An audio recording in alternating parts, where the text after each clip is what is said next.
I was running around buying a bunch of real estate, signing on a bunch of agents and opening offices and doing all the things and working way too hard. It was just a relentless pursuit for more. There's nothing inherently wrong with that, but all that success is hitting a target. And if you don't have a target, if you're just trying to get more, all of your efforts are kind of futile and kind of pointless. Before somebody decides to climb a mountain or scale a wall, you have to make sure that you're leaning your ladder on the right wall before you just start expending energy without having a target in mind.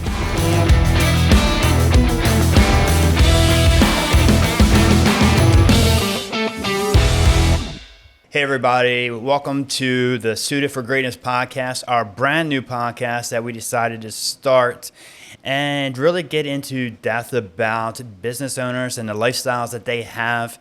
So as many of you know, I used to have a podcast called Real Hustle, and I wanted to do something a little different.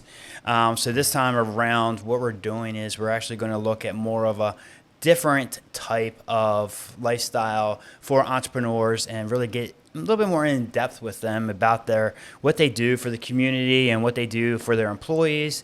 So one of our platinum partners, which is our very first guest, is Robert Milligan at Preferred Shores. Hey, Robert, how are you? I'm doing all right. Thank you, buddy. All right. Well, as being one of our platinum partners for the podcast, we appreciate the space and we appreciate your location at downtown Sarasota.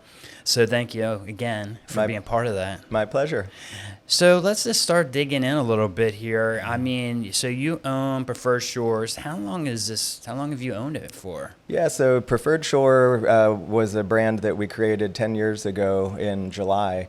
And it is something that I had a very strong vision of right from the get-go. And, like any entrepreneurial journey, there was a lot of ups and downs and twists and turns, some of which were kind of expected, some of which were totally unexpected.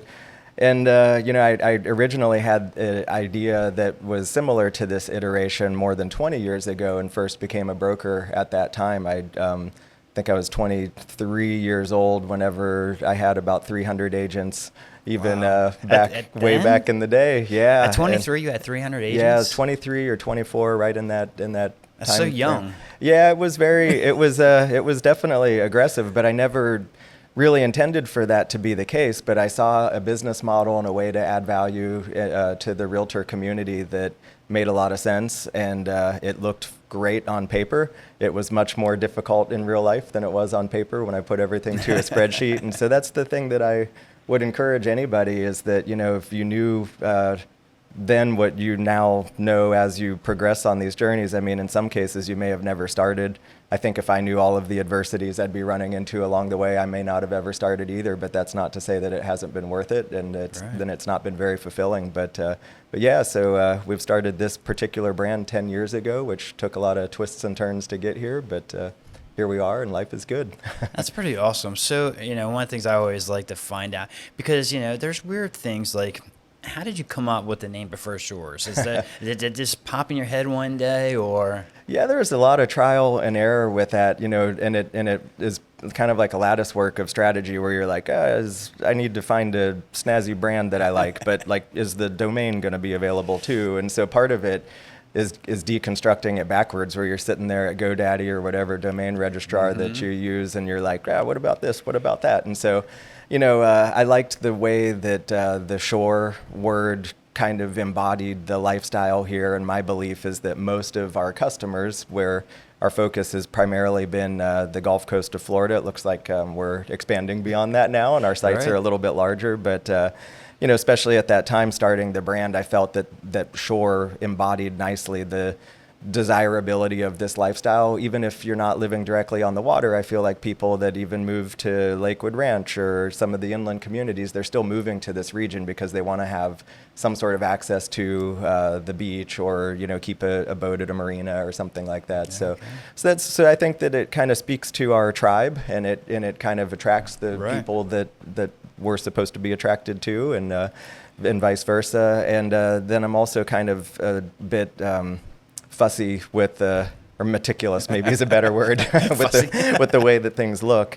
And if you'll notice, we actually created a new font for the shore, and and the way that the O in the center of shore is literally in the exact center of the logo. If you fold it in half, it's like perfectly symmetrical. And I don't know, I'm kind of odd, but stuff like that matters to me. Every little detail. I know, I'm with you, because when we came up with the name Suited for Greatness for the podcast, it was the same thing. It was like, how do you trying to figure out the name, figure out the domain, like, because now it's just not just that, right? Now you're looking at it from the standpoint, okay, all right, I got to get the domain. Is our Facebook page involved? Now there's so many podcasts out there. Is somebody else actually using your same name as the podcast? So like, there is so much research that you got to do to figure out, okay, what kind of name can you come up with? What is the detail that you have to go through? Because like, I'm sitting here, all right, we were going, I mean, we had, I don't know, probably hundreds of names that we're trying to figure out the name of this podcast. But it was just like, okay, so, but really what gelled with us, and what we were trying to accomplish. And so, that was kind of the thing, is like, you go through all this, and it's just like, I mean, it's tough. It's tough to, like, really now, especially like so many people have their names and they take them, and it's crazy. And then you go in and you even pull up and they're not even using them. Like, there's nothing there, and it's just like, but somebody has it, and it's just like, so that's a little bit of the frustrating part. But it does take time, and I don't think people realize when you're trying to figure out that part that it's going to take time, because you do want the right name. That's what you really want to kind of, that's what attracts people. Okay, well, what's the name of the company, or like, that's your image, and it really does stand out. So going through that's why I always want to kind of figure that part out. So going into this part, I mean, you had 300 agents then. I mean, I think you're now, well over 400 now? We are, yeah. So, like, all right, so now we're at 400 agents. I think when I remember back, came over here, or the new place, when you first started, was like 25, 30 agents. And that was when? That was... let me think for a second. Because that was after your old company, right? Right. So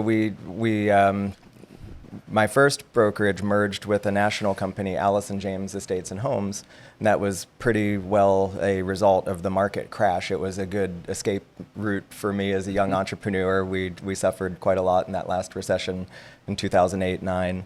And so the merger all worked out really nicely, and then we started this brand in 2014. And if I'm not mistaken, I want to say it was 2019 whenever we were officially out of Preferred Shore, or I'm sorry, out of Allison James.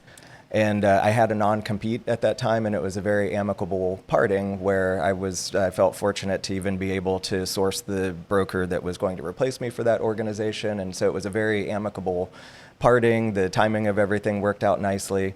I really try my best in any relationship to leave the relationship better and even more intact than whenever I found it. And I feel proud that I was able to do that for that organization. And it was time for me to do something else. And everybody parted ways very nicely. But so I had a non-compete at the time that I wanted to honor. And I essentially purchased about 25 or 30 agents to come with me, because I let the principals of Allison James know, like, hey, I don't want to try to like do anything shady behind anybody's back, but there's like this group of people that they're just not going to not work with me, and I'm still going to be in the real estate business at that time, still in production myself, because it's not 25 agents isn't enough to just go into management mode and not be in production. So I let them know with full transparency, here's what's happening, and we worked out an arrangement where I could essentially keep that initial group of agents intact, and then once the non-compete was had expired, then it was time for us to go start building again on our own, and that's a pretty rapid growth, right? And then one of the things that I'm sitting here, I'm thinking about is, because there is a lot of people, there's a lot of other brokers out there, right? You see the smaller brokers where they've got like 5 to 10 agents, and for you to grow like you've grown, how do you accomplish something like that? Because, I see a lot of even business owners in particular, and I think this is really good for any business owner that's trying to expand, right? Because it's tough. It's tough to grow the business. Yeah. How did you do that? How did you manage to grow to the level that you've grown? It's a great question. And there's a few different directions to go with it. I mean, number one, something, and this is all kind of top of mind because I have 3 boys of my own. My oldest is 18 presently, and so my boys, having watched me, they kind of have this entrepreneurial leaning that they want to figure out how to build businesses and things as well. And I remember when I was a kid, I know in conversations with them, and maybe a lot of our audience presently as an entrepreneur, you kind of think that like all the good opportunities are gone and there's nothing left to do. All the best ideas have already been kind of established. And the reality is whenever I started my first brokerage back in 2003, give or take. The last thing that the Sarasota area needed was another real estate brokerage. Whenever I began really accelerating the growth for Preferred Shore, and say 2020 is about when we started to really build it, maybe the end of 2019, the last thing that the Sarasota market really needed was another real estate brokerage. But the way that I looked at it, I believed that I saw a way that I could provide value to a greater extent, having been in production myself, having been an agent on the front lines in people's living rooms, which is still what I prefer of this business. I miss the fact that I'm not in living rooms so much. Yeah. So I encourage our agents to vicariously allow me to come along with them sometimes, and not that anybody needs me, but if it's impactful to help them win a big customer and get a large luxury listing or whatnot, I mean, I'd love to go into people's living rooms still and just encourage the owners that they're making a great decision to hire one of our agents, or and also let them know that as the owner of the company, I'm pledging that we're going to pull out anything that's humanly possible to help them promote their home and get exposure in the marketplace. And so so what I would attribute mostly to growth and success is to it's not really about what I want or what my desires are. Of course, I have targets that I would like to hit for our organization, but I also really think of it in terms, and I know it's cliche, but I put other people's needs and desires ahead of our own and try to figure out how to serve those needs and those desires. Sometimes it's things that are apparent, sometimes it's things that aren't so apparent. And my leadership style has been to try to recognize our top producing agents and to really align myself with supporting them, because they're the least likely to ask for help and to ask for support. Right. So I try to anticipate what they're needing, and fortunately I've been in a position of high production and high volume myself as an individual agent. So I kind of know what they're experiencing, and for me to help us hit our targets at our organization, it's easier for me to take an agent that may be plateauing at say 10 million or 15 or 20 million in volume and to help them kind of rearrange the pieces just a touch, and then maybe unbottleneck something that enables them to go on to 30, 40, 50 million or more. And so that's really what I would say has been a little unique about our approach. And we have plenty of support for agents that are just starting out from nothing as well. But I really reserve my time for strategic planning with the agents that are already pretty productive. And so that's been, I think, one of the principles that's helped us grow quite a lot, is just serving beyond ourselves. Speaking of your agents, so what do you feel like is the biggest thing that giving back to your agents? Obviously, it's very hard in this industry, as you know, is to keep your agents, right, from jumping ship to go to a different brokerage. You see it a lot. You see it in my business. You see it in your business, So what do you feel like the biggest thing is by you giving back to your agents that help keeps them here and then wanting to stay here? Yeah, I mean, I think that we do a nice job of providing choices to our agents that match whatever phase of their career that they're in. And some of our choices cannibalize the other choices. And there's been a lot of brokerages that are reluctant to arrange things in that type of a manner, where my belief is that it's my job to provide value to the organization, and we're pretty transparent about how we do that, and our fees structure is pretty transparent. There's not like a lot of, obfuscation, word that comes to mind in terms of like how things are arranged and what the profit margins are. And some of the choices that we have, the profit margins are pretty low, and it's not difficult for people to perceive that. So for people that are looking for less service, that's a choice. For people that understand I'm willing to make an investment in my business, and as long as I'm getting a good return on that investment, then I'm willing to pay more for more service.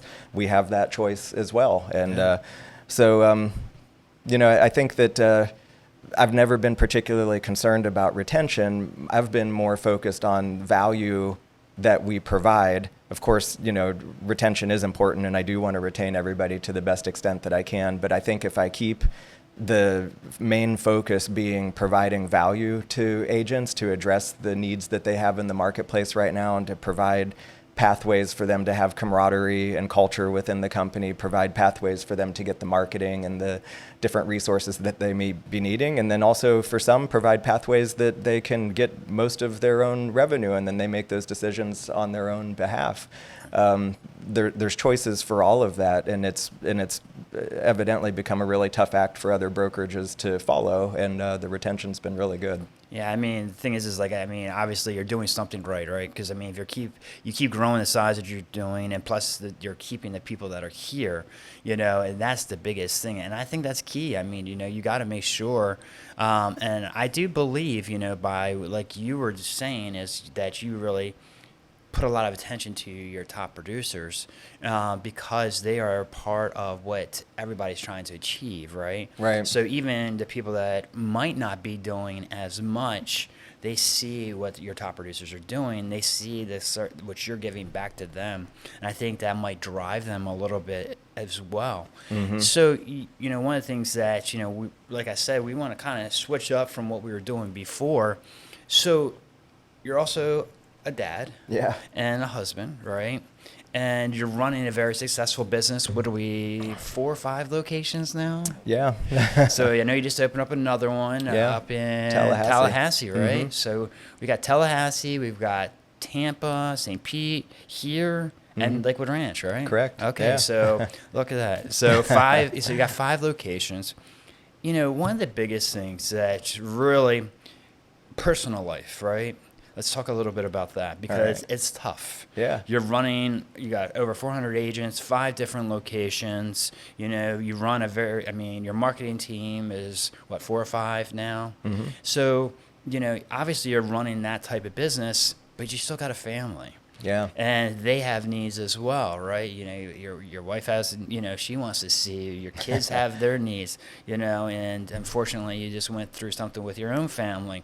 So, those things really kind of how do you juggle that? Because I think a lot of entrepreneurs don't understand this, because especially when you're an entrepreneur, and this happened to me as well, right? We jump in and we go full force into the business, and sometimes you feel like you can't have both. Yeah. You're just like, all right, look, I love you, but you got to understand, I'm going into this business so we can have a better life. But the problem is then that also hurts your family, right? Yeah. You're missing stuff. Whatever, if you have your kids in sports, and I know your youngest does boating, right? Yeah, we've got 2 sailors, right? Competitive sailors right now. So how do you manage your time and manage everything else so you can have your personal life? Because that's difficult. Yeah, it is. And, when you go through some adversities like I recently lost my father, which has been more difficult than I expected, even though I expected it to be very difficult. And, those moments definitely bring clarity to keeping the main thing and what really matters most. And, I think for human fulfillment, we all need to have a sense of productivity, but that's not everything. Right. And, one of the things that I think is a great gift is having gone broke in the last recession. I wouldn't trade that experience for anything. And it changed the way that I view money, and it changed the way that I think about my role or responsibility as an entrepreneur. And one of the biggest changes that it incited in me about money is that I kind of look at money more like oxygen now versus, of course, anybody generally wants to amass as big of a pile of money as you possibly can have. But, the reality is that money is a lot like oxygen, that you only need what you need to do what you're trying to do. Right. And, there's no use in going around trying to hoard and store up oxygen. And there's not, similarly much of a use in my mind is trying to hoard excessive quantities of money either. You have your targets, you have a lifestyle objective that you're trying to meet and to match. And then, whenever the time of your life is over, then it's of no further use. And, you do want to try to leave a legacy and provide a reasonable amount of comfort for your loved ones beyond your life. But there's been plenty of examples of people who've left too much resources to their heirs, and it actually has an adverse effect. And so, so I love, in terms of nepotism, Warren Buffett had the best way of stating it, where he said, I want to leave my kids enough that they can do anything, but not so much that they can do nothing. And so he's been very philanthropic and giving away most of his fortune in billions. And I think there's a lot of wisdom in that as well. But in terms of time, I was formerly a workaholic in the last cycle before the recession. Whenever I first time around had my hundreds of agents back in, say, 2003, 4, I was running around buying a bunch of real estate, signing on a bunch of agents and opening offices and doing all the things and working way, way, way too hard. And it was just a relentless pursuit for more. And, there's nothing inherently wrong with that, but also, I think that, and it just comes with wisdom and maturity as you get a little bit, older and wiser, that, all that success is hitting a target. And if you don't have a target, if you're just trying to get more, all of your efforts are kind of futile and kind of pointless. So I think that before somebody decides to climb a mountain or wants to, scale a wall, you have to make sure that you're leaning your ladder on the right wall before you just start expending energy without having a target in mind. And so that's kind of, I think, some of the lessons that I learned as I went broke last time around, which I'm very grateful for.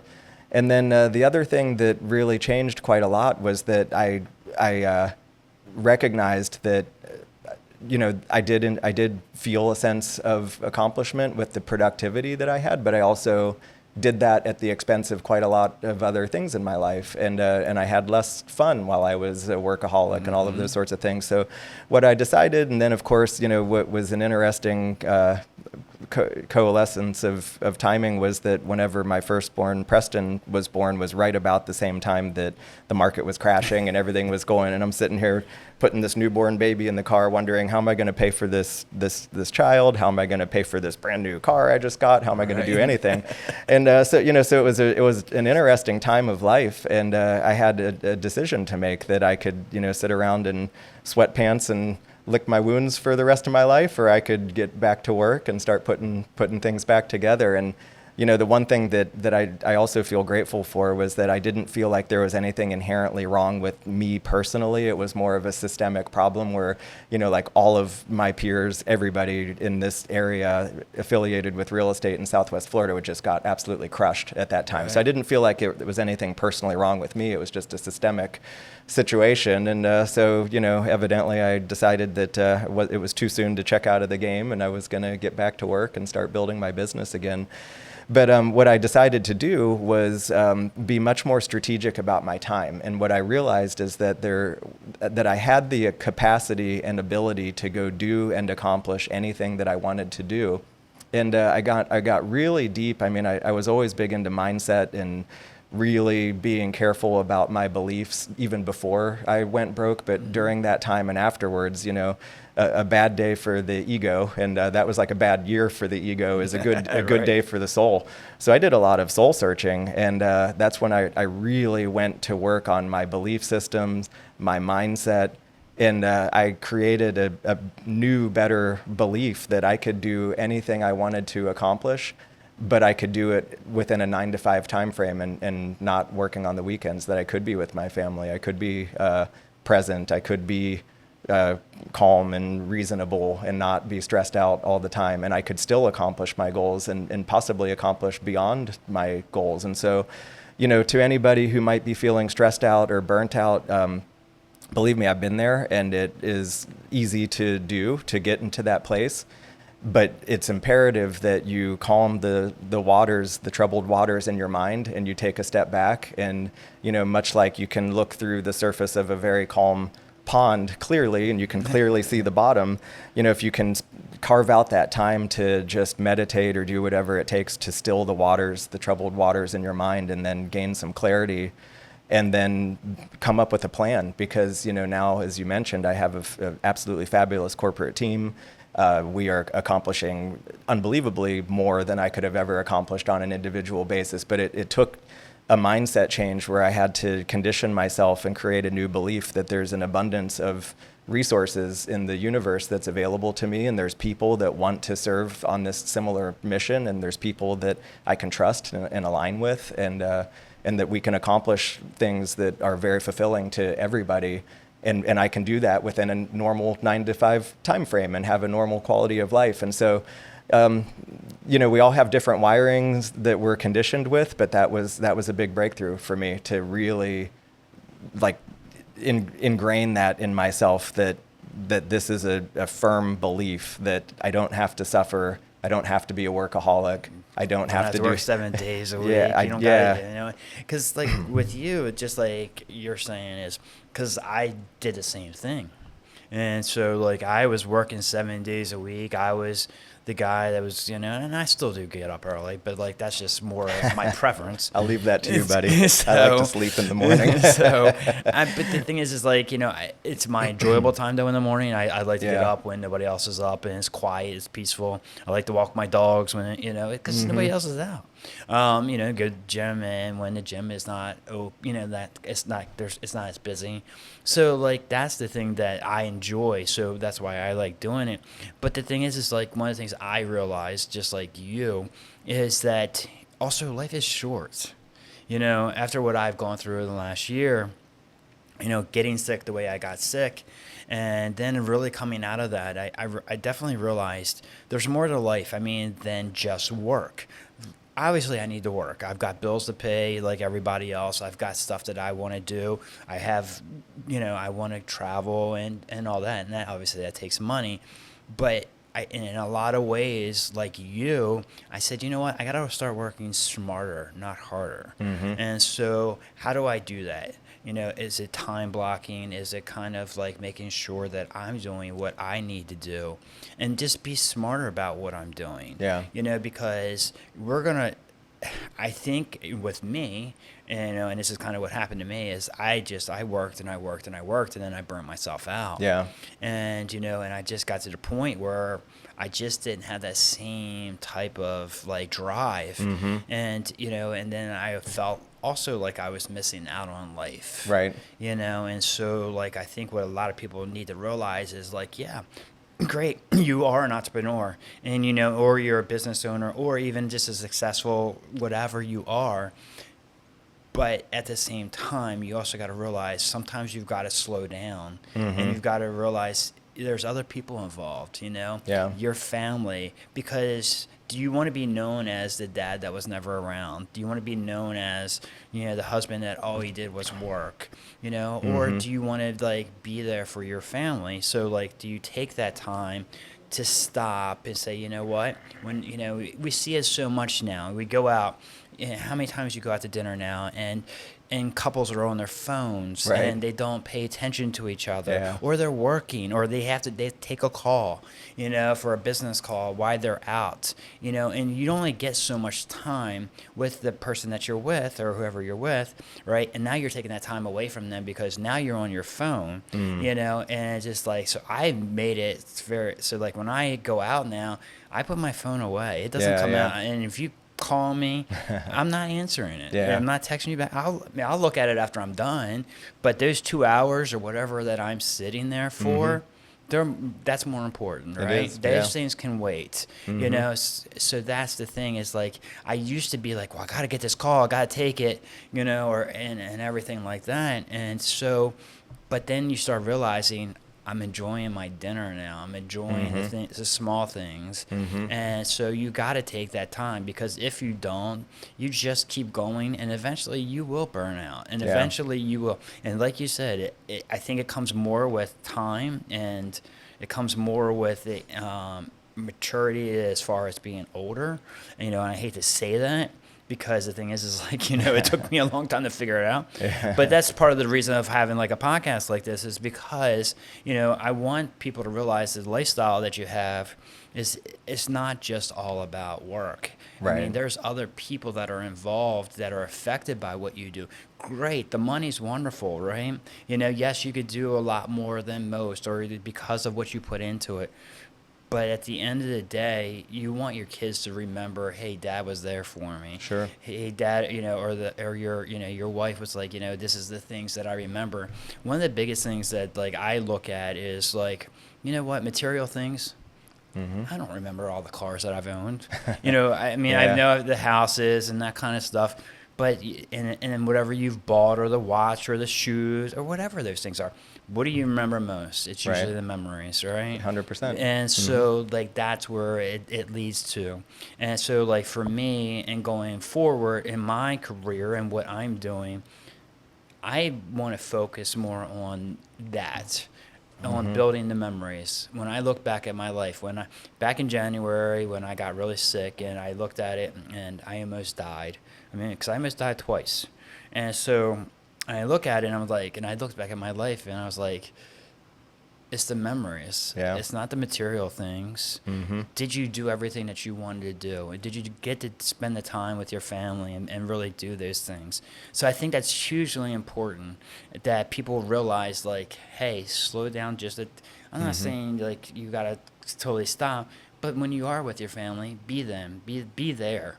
Be, conscious of them being there. Yeah. So I think that's very important.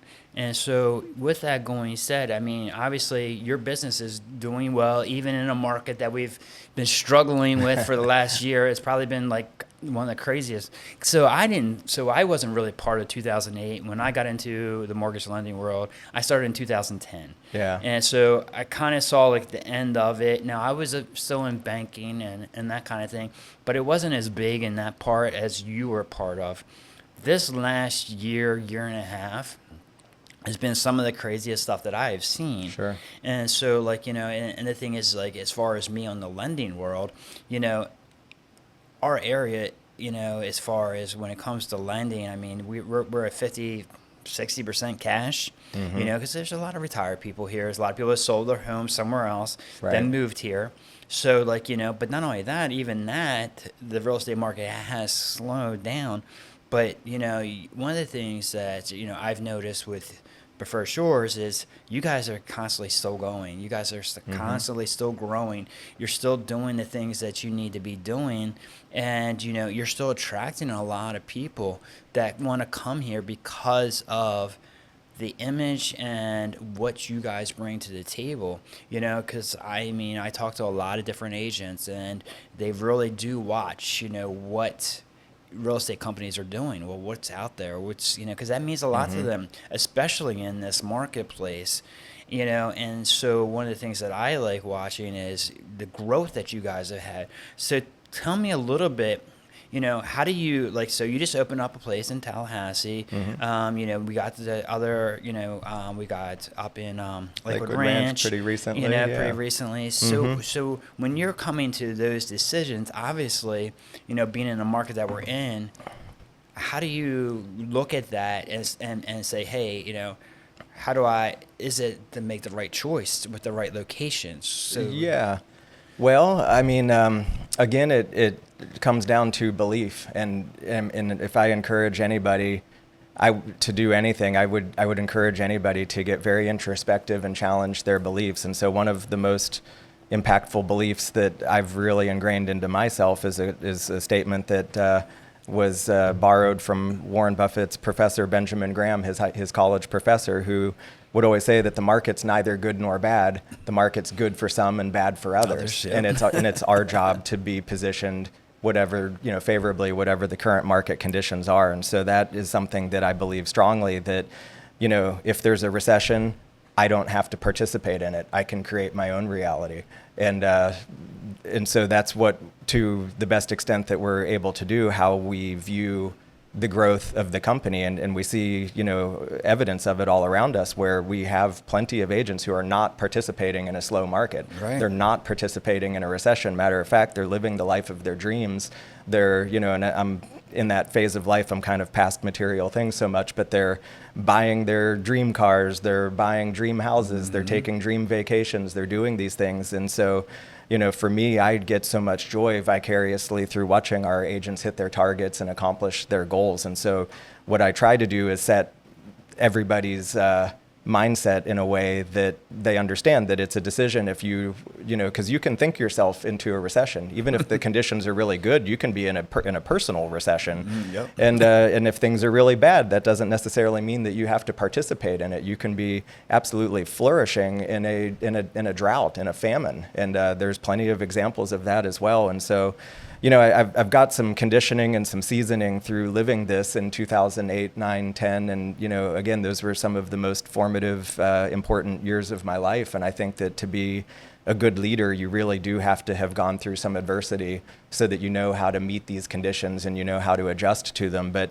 the big differences that I've taken away is I even then was much more conservatively postured, financially speaking, than most of my peers. And as a result, it took me about 6 to 12 months longer than most of my peers to actually go broke. But that was just such a big tidal wave of a force that it was unavoidable that, all the ships ended up sinking. But even more so now, I'm more conservatively postured than most when it comes to taking on risk or taking on debt, things like that.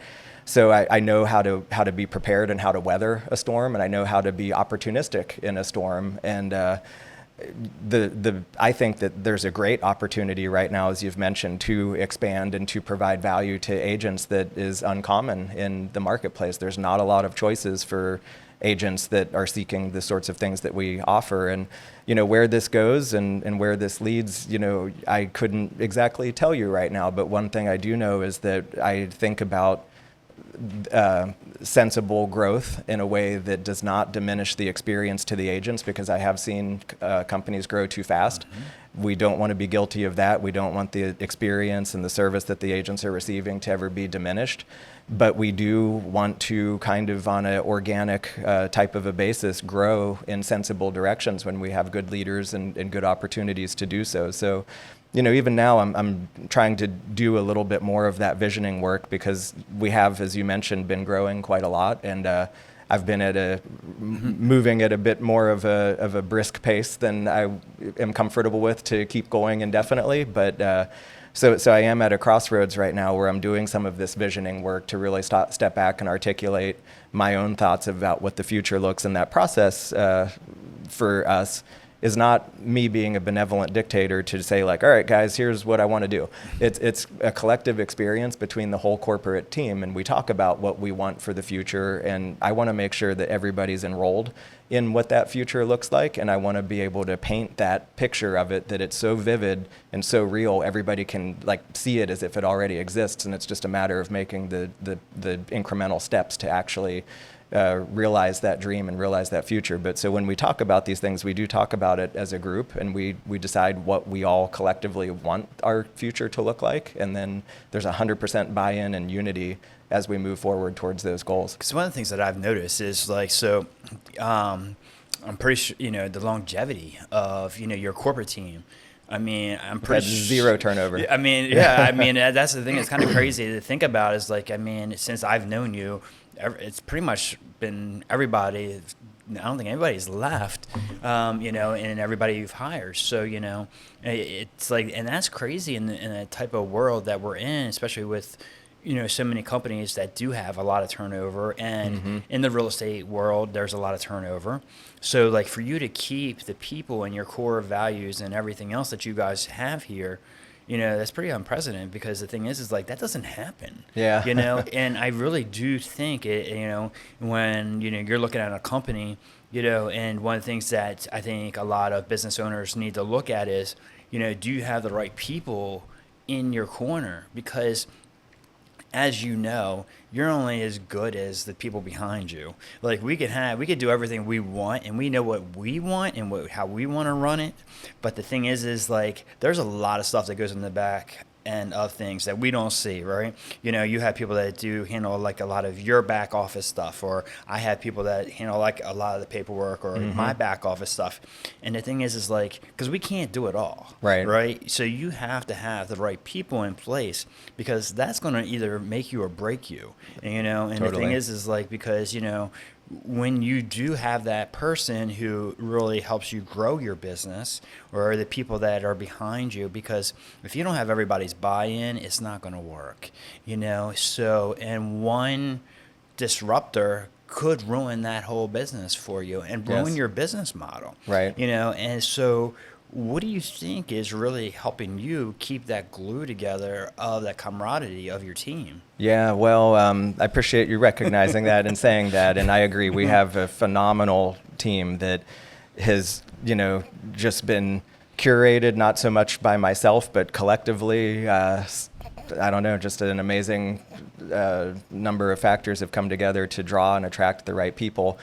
But, as far as the initial screening process goes, it's much like, creating and being in any relationship. The only way to be able to recognize what a good relationship looks like is by having had a bunch of bad relationships. And, so there is some trial and error, and I've been hiring people for quite a few decades now. And, so I've definitely had some bad relationships. And I know for me, given my leadership style, I'm not a fear-based dictatorial type of a leader. I'm not the guy that, whenever I walk in, everybody's like, all right, we got to look busy, start doing stuff. I'm not that way. I'm very much a positive, motivating type of an inspirational leader, where I want people to desire to do their best work and to serve the organization in a profound way that truly makes a difference. And as a result, most of our staff, I would say all of our staff, treats the business as if they're like a ownership type of a mentality. And it's not uncommon, not that I expected or by any means, but I can tell behind the scenes whenever things are happening in the evenings or weekends, whenever something comes up and somebody has to send out an email here or there or whatever. I mean, most scenarios you just wouldn't see people that are behaving that way. They have a very hard cutoff that, at this time, like I'm checking out and good luck, whatever happens, happens. And that's not how our people treat this. They treat it with an ownership mentality. So part of it is just knowing how to qualify people from the get-go, and to just, I have a very intuitive sense of who will fit into the culture and who won't fit into the culture. And just to be clear about it, it really comes down to like a self-starter type of a mindset.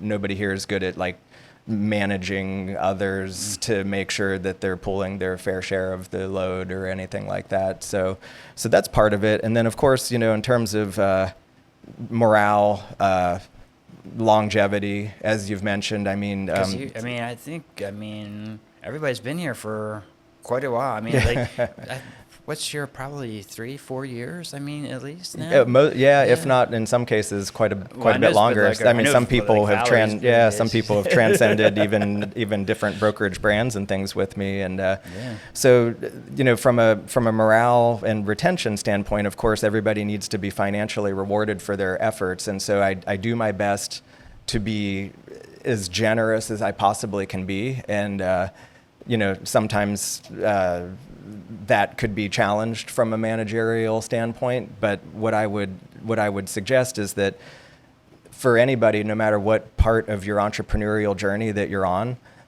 you have to be responsible for the longevity and the health of the organization. If I were too generous and made poor financial decisions, then I risk having the entire entity collapse. Right. But to the extent that you can, I do err on the side of generosity. And the only reason that a person wouldn't do that, in my mind, is by having a scarcity mindset, a lack mindset, because what you're essentially doing is trading profits of your organization in order to bring more people on to help you be more productive, to create more profits. And the only reason that you wouldn't be generous is if you didn't feel like that person could create value in excess of what they cost. And so I try to do my best to make sure that there's good alignment and understanding. And, part of it, there are some, base salaries, of course, but there's also bonus structures that make it abundantly clear if anybody and everybody has the opportunity to make the company more profitable. And if they're able to do that, they're able to proportionately benefit in the efforts that are bringing more profit to the company. So, I remember the first time I hired anybody, and it feels scary where you're sharing your profits. And if you haven't had a lot of experience in this, you may be approaching that from a lack and a scarcity type of a mindset where profits are difficult to come by. Right. Can I realistically afford to pay this person and then expect to gain more profits from it? But as you as you exercise that belief and as you put it into practice and figure out strategies and principles that enable you to get reasonable performance out of people, but in my mind, I think that we do so in a way that's very, very fulfilling to everybody, and it's good culture, good camaraderie. Nobody is feeling, and that's part of our check-in. I do have at a minimum monthly check-ins one-on-one with each of our team members to just take their temperature to see if they're feeling overwhelmed, to see if they feel like they have space to take on new projects and initiatives. And so, you might get different answers if you talk to everybody else. I hope not. But in my mind, I feel like everybody's in a good balance, a good rhythm. They're proud of this organization. They're proud of the contributions they make to this organization. And again, I've just worked on my own belief systems to know. And, there's some practicalities in real life that you have to follow up on. But I know that whenever I make an investment and being extra generous with somebody, I know that I'm going to get a return on that investment. Yeah, I really think it. I mean, the thing is like also, I think when you have people like that, right, at some point, I think, it's like your work family. It turns into a work family. Sure. Right? And when you have that camaraderie, when you have that relationships, and everybody is getting along and everybody wants to work to make the company better, you don't feel like you're coming to work. You feel like you're going to see your family, right? And you feel like you're actually helping contribute to that, right? Because we all want to be successful in what we're doing. And because we have our personal life, but then we also have our work life. Mm-hmm. In the work life, you want to come to a job that you enjoy, that you want to be able to do. And because a lot of times people go to jobs that they hate, mm-hmm. right? Or they don't want to go to work because they don't like the people they work with. So, you really have to make sure, that's why going back to, again, it's making sure you have the right people and making sure everybody is part of the buy-in and wants to be part of it.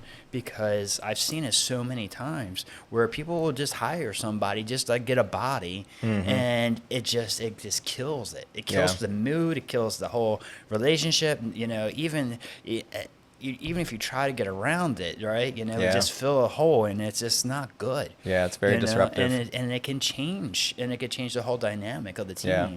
So, I've seen it enough times, and, you just got to make sure, and unfortunately it is trial by error, because the thing is, though, what you really need to do is you need to understand, once you got that person, if you have that person who is the bad egg or whoever, mm-hmm.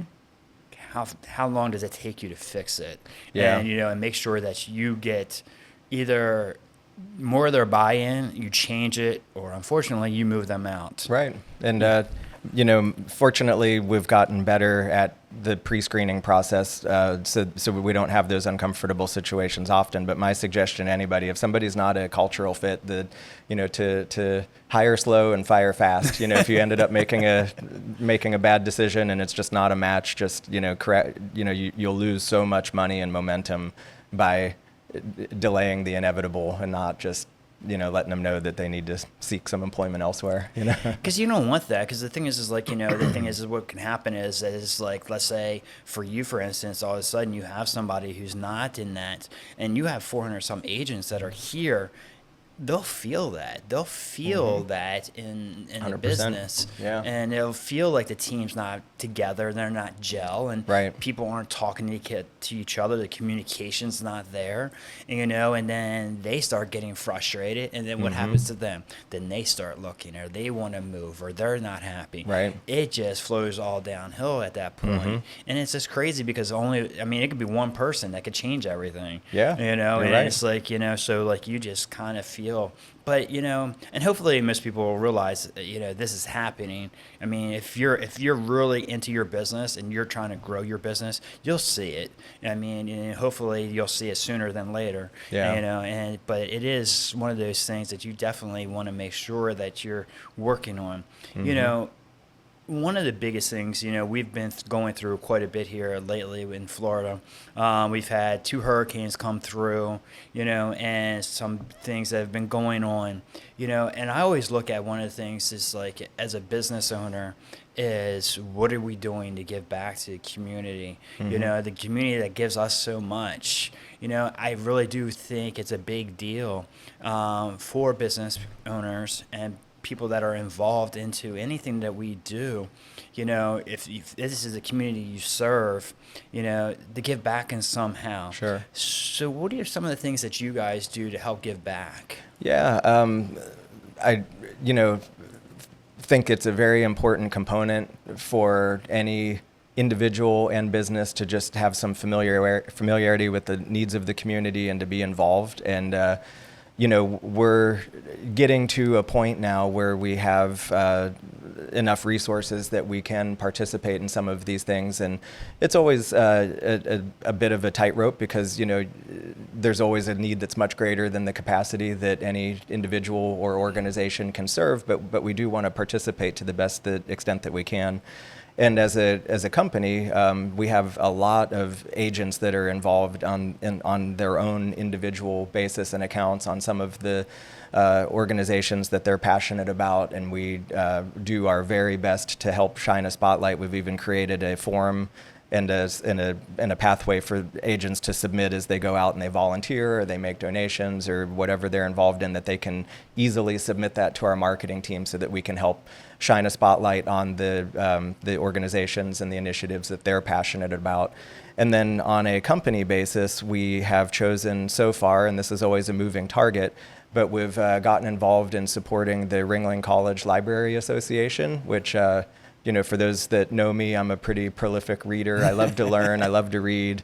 And that's, in my mind, a great organization that brings a lot of truly world stage type figures to stage here in Sarasota. And it's usually in conjunction with the promotion of a past or soon to be released book.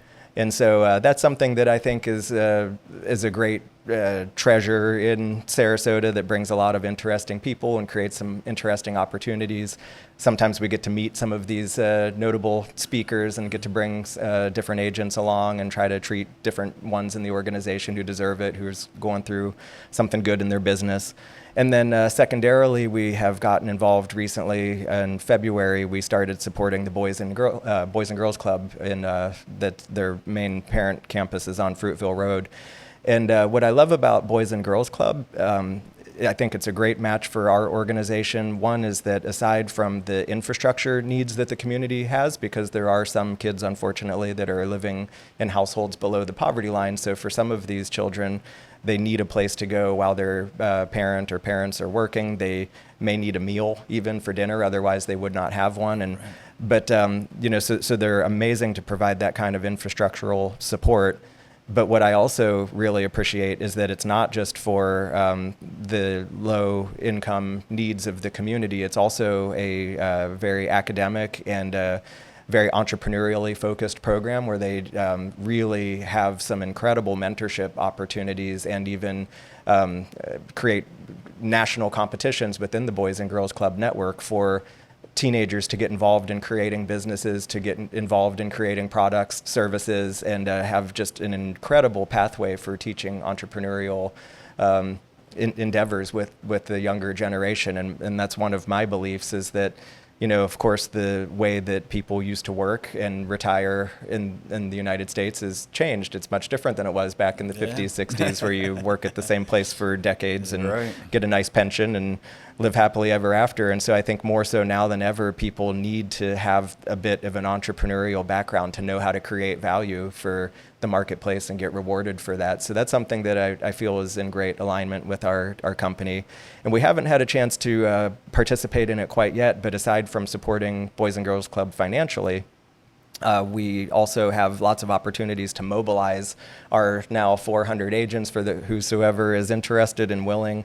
They do have a lot of opportunities for volunteer hours to get involved in doing some special projects around the community. So that's something that we haven't had a chance to participate in yet since we've only began working with them or supporting them, I should say, in February. But I know that there's going to be those opportunities ahead. And aside from that, I'm also very involved in the Sarasota Yacht Club. I'm on the board presently as the Vice Commodore and could perhaps be the Commodore in the coming watch year if a coup doesn't form against me. But the Sarasota Yacht Club has a very active philanthropic arm called SYC Cares and has just done absolutely incredible things within the community, and even most recently has given away 6 figures to help support those that have immediate needs in the hurricane tragedies that we've had here recently. And so, I'm not in a position where I can support SYC Cares financially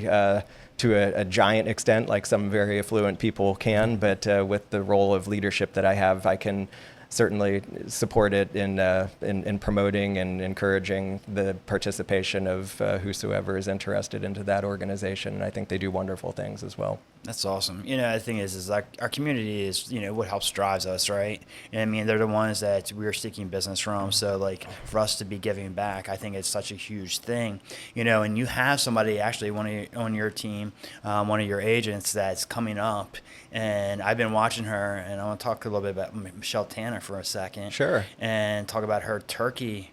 It's incredible. Turkey. What is turkey? Yeah, Tanner's Turkey. Tanner's Turkey. And so she's been doing this for quite a while. And the thing is like I think she's up to like, I don't know, feeding 400 families now. I think it's quite in excess of that, if I'm not mistaken. I think it's in excess of 1,000, but don't hold me to that. So, but I know it's a lot, but I it's, mean, the thing is the way that she's grown this, and and that just goes to say something, with the even with the organization that you have, is that not only is not the company giving, but then you've got your people that are part of your team Correct. that are giving, and for her to be doing what she's doing, to give out that many meals for that many unfortunate people who can't afford them, and really just go out of her way and put so much time, because I know she puts a ton of time and effort into it. It's a giant sacrifice, it's and she's very sweet. Yeah. And so like, and that just goes to say, even more to what, giving back, not only just her, but giving back to the company, because it does put also a shine on your company as well. Course. And so like, but it does also say something about what you guys are about, because I know you're a big participant in that as well. Yeah. And so like that does mean something. And you got other people that do a lot of other things that are out there. I mean, I saw one of your realtors out there just cleaning up and helping people with the hurricane, spending countless hours out there, and so like that's the thing that really, you love seeing, and so like going back to the agents, because, again, the growth of that you've had, and, which you have Olga, which is, I guess, is she kind of like a recruiter type of? I would call business development director. Business development director, which is just phenomenal at what she does. Agreed. I feel like she's almost built for this job. Oh, yeah. And so, like, and she does such a great job, going and, getting people and talking to agents about what your company has to offer. Tell us a little bit about that process on how you're bringing those guys in, because it's not easy, No. I mean, there's a lot of competition out there. Sure. There's a lot of different brokers out there. So kind of tell me like a little bit about the process. Yeah. And because, I mean, obviously that's led to the growth that you've had. Of course. And, I mean, more than half the battle, I think is being something attractive. And so, that I would liken it to, if anybody's familiar with Boston Market, if you recall, they were a fast food chain primarily known for chicken that was in competition with Chick-fil-A. And so Chick-fil-A was more of a missionary, where they grew organically, literally one by one location, and had a franchise model. Some of the stores were company owned, but they would bring on one store at a time, train the person to do everything just right, and just focused maniacally on having a better chicken sandwich. And so Boston Market, on the other hand, was more like private equity group that was, they weren't missionaries for a better chicken sandwich. They were mercenaries for making money. Right. And they were good at that, and they did that. But they kind of depleted all the resources once they kind of ran through their play, and then the whole company ended up bankrupting. And any market that Boston Market was in competition with a Chick-fil-A, Chick-fil-A won hands down. They would destroy them in any market where they had a competitive Chick-fil-A franchise. So the lesson there is that I think it's more important to focus maniacally on having a better chicken sandwich than it is to focus maniacally on growth. Right. And so that would be what I would characterize our growth to most, is that we are collectively, as an entire corporate team, focused maniacally on being the very best real estate brokerage that any agent could ever choose. So that's half the battle. And then, of course, the other half of the battle is, just being present at the right time and the right place. People don't generally make big career moves with their brokerage affiliation on a whim. It's usually like any big decision. It's a matter of either moving towards great pleasure or moving away from pain. In the case of switching brokerages, oftentimes I'd say more often than not, it's moving away from pain than it is moving towards pleasure. But there's an element of moving towards pleasure with us too, because we do provide some of the things that a lot of agents have aspired to do for many years.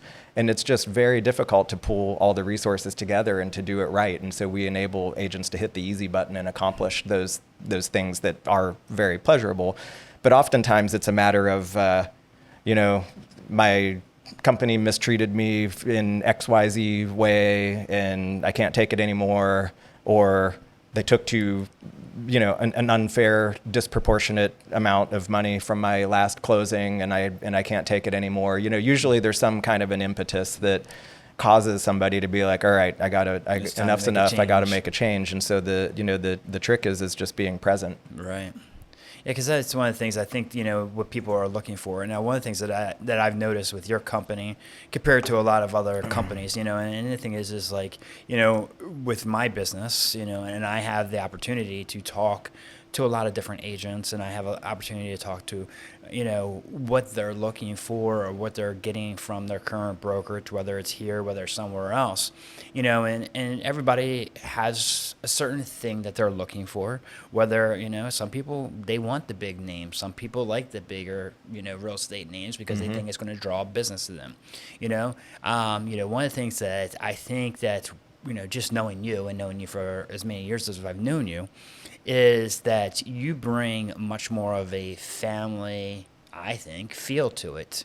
When you come in to your office, it's definitely more of a warmer feeling to it. Everybody's here, everybody's working, everybody's having fun, and it's definitely, it's just a different environment, Sure. right? And then one of the things that I think that really stands out more than anything is just kind of the way that you guys market yourself.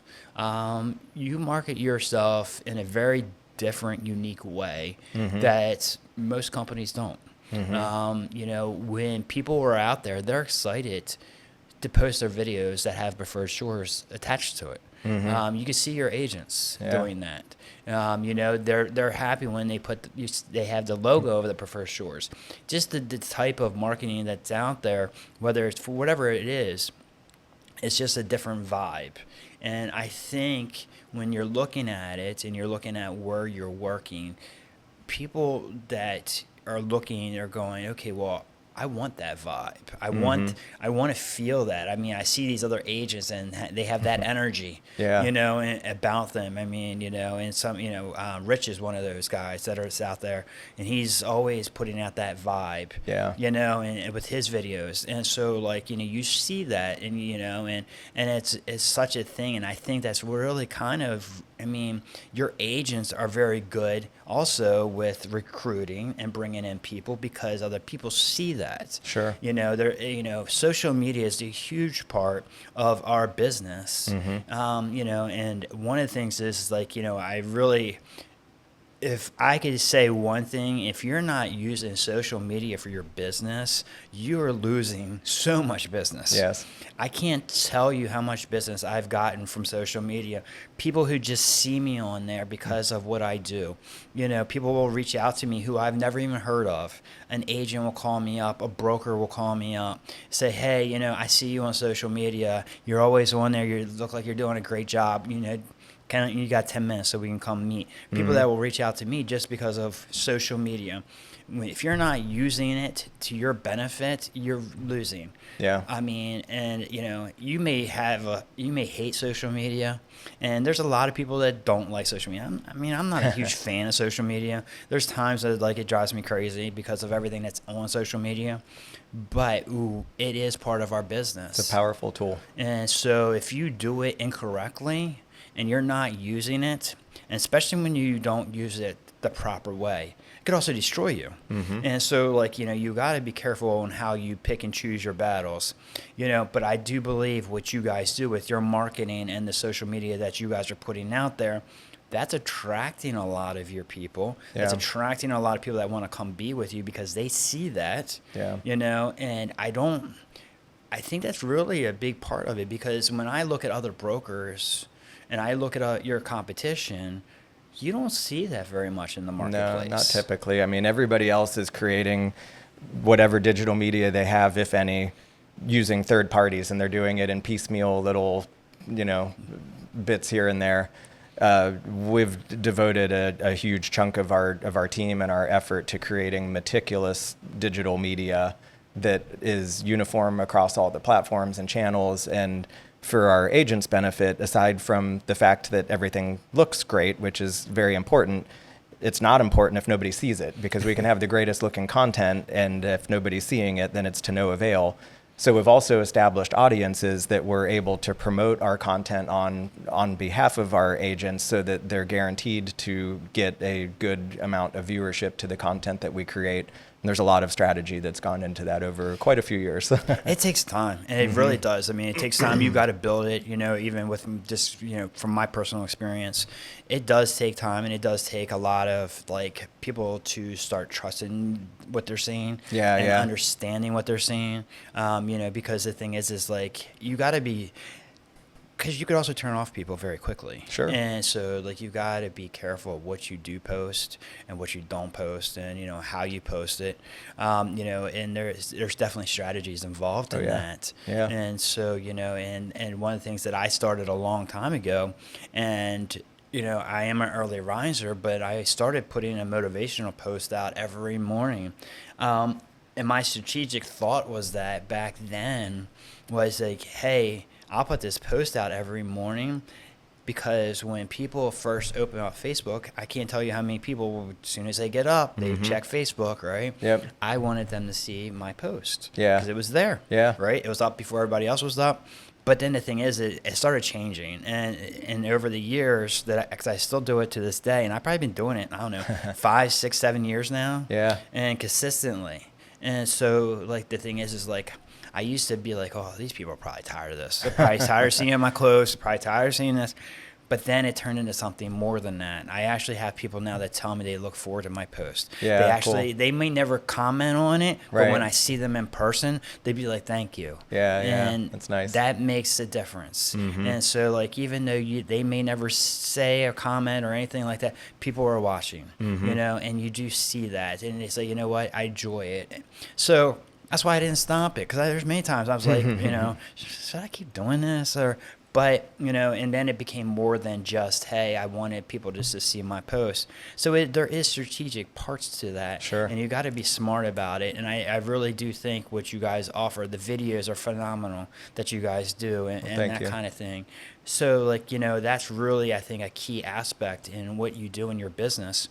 So what's next for Preferred Shore? Yeah, I wish I could say. Like I said, there's nothing wrong with anything that's present, and but I do find myself, at a time that it seems appropriate to be a little more introspective, and we are doing some visioning work for what we anticipate and hope to create in the future, and whatever iteration of that may come forward from our visioning process. Time will tell, but the principles that I'm committed to is that if there is more growth ahead in the future, that it's going to be something that's sustainable and at a pace that it's not going to diminish anybody's experience that's affiliated with the company. We consider all stakeholders as we anticipate anything in the future, and whether there's no wrong answer, whether we just kind of keep maintaining the status quo or whether we decide to expand in beyond our existing market areas. Either way, it's going to be, there's no wrong answer. It's all good stuff ahead.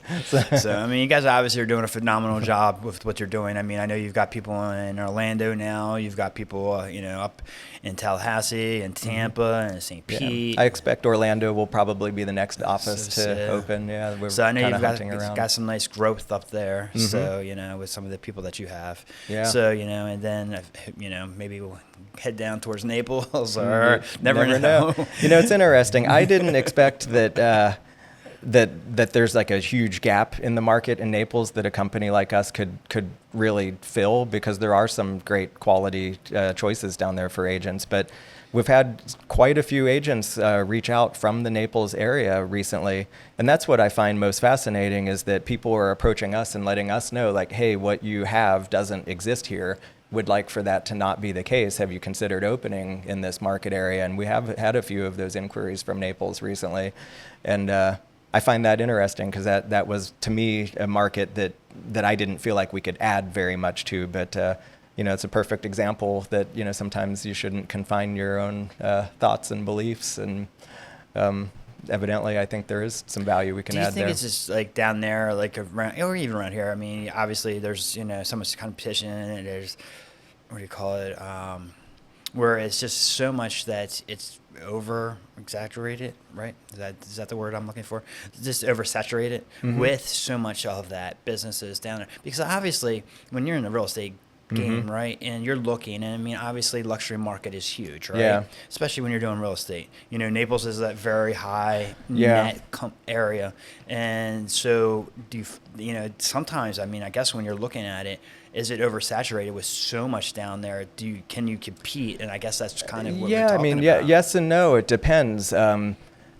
Most of what I kind of jokingly lump together as all the dark blue brokerages in this market area, they've for the most part been playing musical chairs with their agents. Nobody's really gaining any ground. You'll see somebody go from one to the other, and then somebody from that one go to that one. Right. But nobody's really gaining any ground. And I'm very proud of the fact that we actually have been gaining ground, not only in terms of just the company's organic overall growth, but in the market share of luxury real estate itself. So, it really is unique what's occurring right now, and it feels very natural to me, because I don't get wound up in observing our competition. I'm like the scientist that's just trying to make the better chicken sandwich, and so sometimes I don't really recognize what's going on around me, because I'm so focused on my own work and my own organization. But I've had people point that out to me recently, that like, hey, you're the only person that's actually, or not person, but you're the only company that's actually gaining ground and growing right now in this season. And, I don't want to squander that. I don't want to take it for granted. And I would attribute it to all of the wonderful agents here, all of the corporate team's efforts, and, I just feel like the luckiest guy in the world to just be charged with being a good steward of what is something now that is taken on its own life, and that everybody feels proud to be a part of. And I'm just trying my best to kind of keep it between the guardrails and go in the right direction, and allowing everybody to make their mark and have their input on this special organization. I think that's a key aspect. You're very humble. So, like, as far as what you do, a lot of people would take what you've had, the success you've had, and let it go to their head. And I think one of the things that we got to realize is when you have the success and you do have that team, is like, if you stay humble and you understand what's happening, and you don't worry about what's happening on the outside world, just what's happening on what you're doing. Like, because I've learned this from just my own experiences, is you can't worry about what everybody else is doing. Right. You got to worry about what's happening in your own house. Right. And so, so I think sometimes, when you just put that focus on your team and your corporate team or your agents or however that may be, I think that stands out.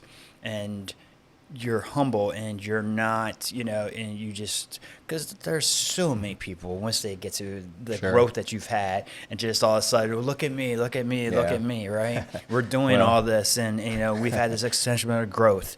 But I think you've got to the point now, you let your people kind of also be a big play in that, right? Sure. Like you said, it's like They are the play. The This corporate isn't the team. Robert Like show. you guys really talk about when doing the right things.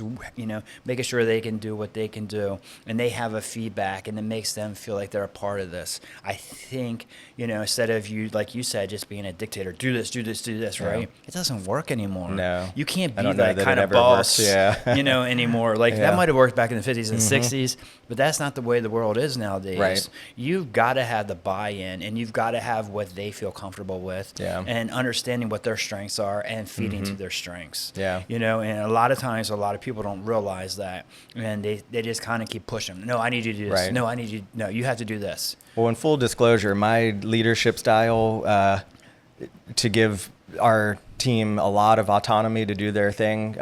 If you hire the wrong people, you would get greatly taken advantage of. But I'm confident that, of course, we've hired the right people and that they're, doing the right thing when nobody's looking. Right. And so that it takes a lot of trust. But yeah, I mean, life will humble you, and again, I feel very grateful that having struggled financially after having been a multimillionaire prior at a very young age, and then literally went flat broke down to putting groceries on credit cards. I mean, that profoundly changed who I am, and so now that I'm fortunate to, this country's so great that you can be a millionaire twice, and I'm hopefully I don't ever have to do it a third time. Hopefully I've figured it out by now and can hang on to it for the most part. But I've just come to recognize, because when I was younger, of course, I thought that I had some special talents and abilities and things that made me, something special. And not saying that there aren't some skills and things that are serving the organization nicely, but I've just learned that, there's a lot of luck and timing involved. I mean, of course, the good luck comes to the prepared who have worked hard to put themselves in a position to benefit from whatever market cycles are going on. But I've just come to, number one, take myself a lot less seriously and to hold success a lot more loosely. And also to recognize that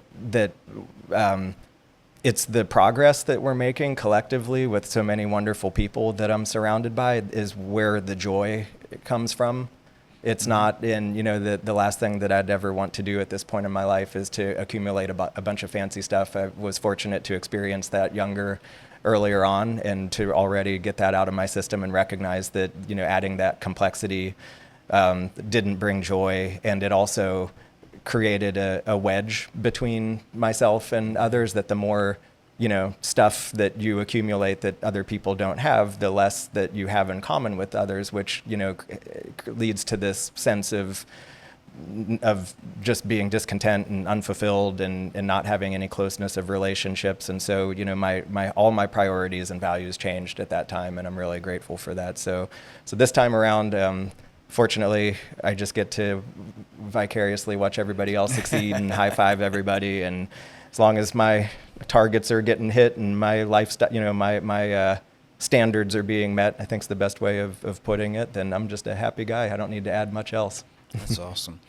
So last thing, let's just, for our last question here. So if you had to give one major piece of advice to somebody who's a business owner or starting out entrepreneur, Yeah. what would that advice be? To boil it down to like a simple phrase, I'd say just get started. And, as an entrepreneur, you'll find seasons that you either need one of two things. You need information or you need more execution. And it's a matter of recognizing which that you need now, because it's futile to pursue more information. And I've recognized this because I'm somebody that I like to hit the books, and I like to try to mitigate risk. And that's maybe why I was wired to start enjoying reading to begin with, is I was trying to literally get the whole way from the A's but through to the Z's partly out of curiosity, but partly because I'm a very risk-averse person, and I was trying to mitigate risks by having the knowledge that I needed to make sure that I don't make bad decisions. And then eventually you get to a point where you realize that you're stifling your own growth and your own progress, because it's like, if you read enough, you're going to read conflicting information about the same topic, and then you start to kind of lose your mind a little bit. So for me, I recognized a time whenever I needed some more information, and then I recognized a time that I needed to put all the books away and I needed to go act. I needed to execute. And so, like I said earlier on in this conversation, the last thing that this market really needed was another real estate brokerage, yet we did it. And, the last thing that the world probably needs is whatever your idea is too. But if you do it a little bit better, the marketplace is going to reward you for that. And so the apparent need won't be so recognizable early on. But if you just get in alignment with who you are and let your talents shine, people are going to be attracted to that. So I think that so many people get stymied in analysis paralysis, and the reality is you just need to get started. One of the biggest things that I can't remember the quote, but like the thing it said, like it was talking to me, is just go do it. Like you got it. Like don't think about it. Just go do it. You'll figure it out as you go along. So many times I hear people like, well, I got to do this. I've got to do that. Well, I can't do this until I do that. Yeah. And the thing is while you're doing all that, somebody else is just passing you by 100%. Because they're going after it. And the slower your process is, it just delays it. Yeah. And you could be sitting there, well, I need to take this class, or I got to get prepared to this, I have to have that. Well, it might take you 5 years, Right. And by then, that all that stuff that you just did is already gone. Right. And so just get out there, get it done, and figure it out. And don't worry about perfection. I mean, I have failed countless times. I've failed at 2 other prior brokerages for all intents and purposes. I mean, this is not a overnight success, but all of those experiences all lead to just getting better. Yeah. That's the thing. You're going to figure it out. You're going to have your trial and errors. You're going to have failures. But the thing is how you handle those failures really does make a difference. And, I've been through them time and time again. And, it's learning from them failures and not doing them again. And, and it really does make a huge difference. So I just want to thank you today for sitting here with me, giving us some feedback about how successful and a wonderful business that you've ran and you've built.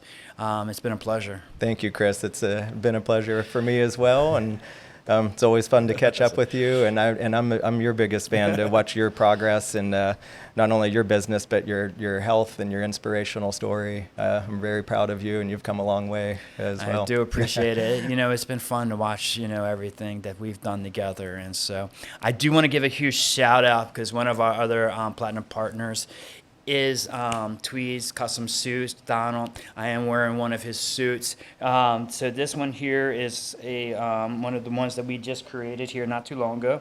As you can see, I think we got some dice here. Wow. He does do some great things. If you have never had a custom suit, and this is one of the things that I really do believe in, is, if you dress well, what's the quote? Dress well, what is that? I always heard or said, dress like the man you want to become. Yeah, so like it's like when I get dressed in one of Donald's suits from Tweed's, I feel like I'm just a lot more confident in the way that I feel. So if you need a suit, make sure you go see Donald. He's excellent. He's part of one of our platinum partners, part of why we came up with the name that we came up with. So I just want to give him a little bit of a shout out. Yeah, I've got a bunch of tweed suits and they're fabulous. So, all right. Well, thank you. Thank you so much.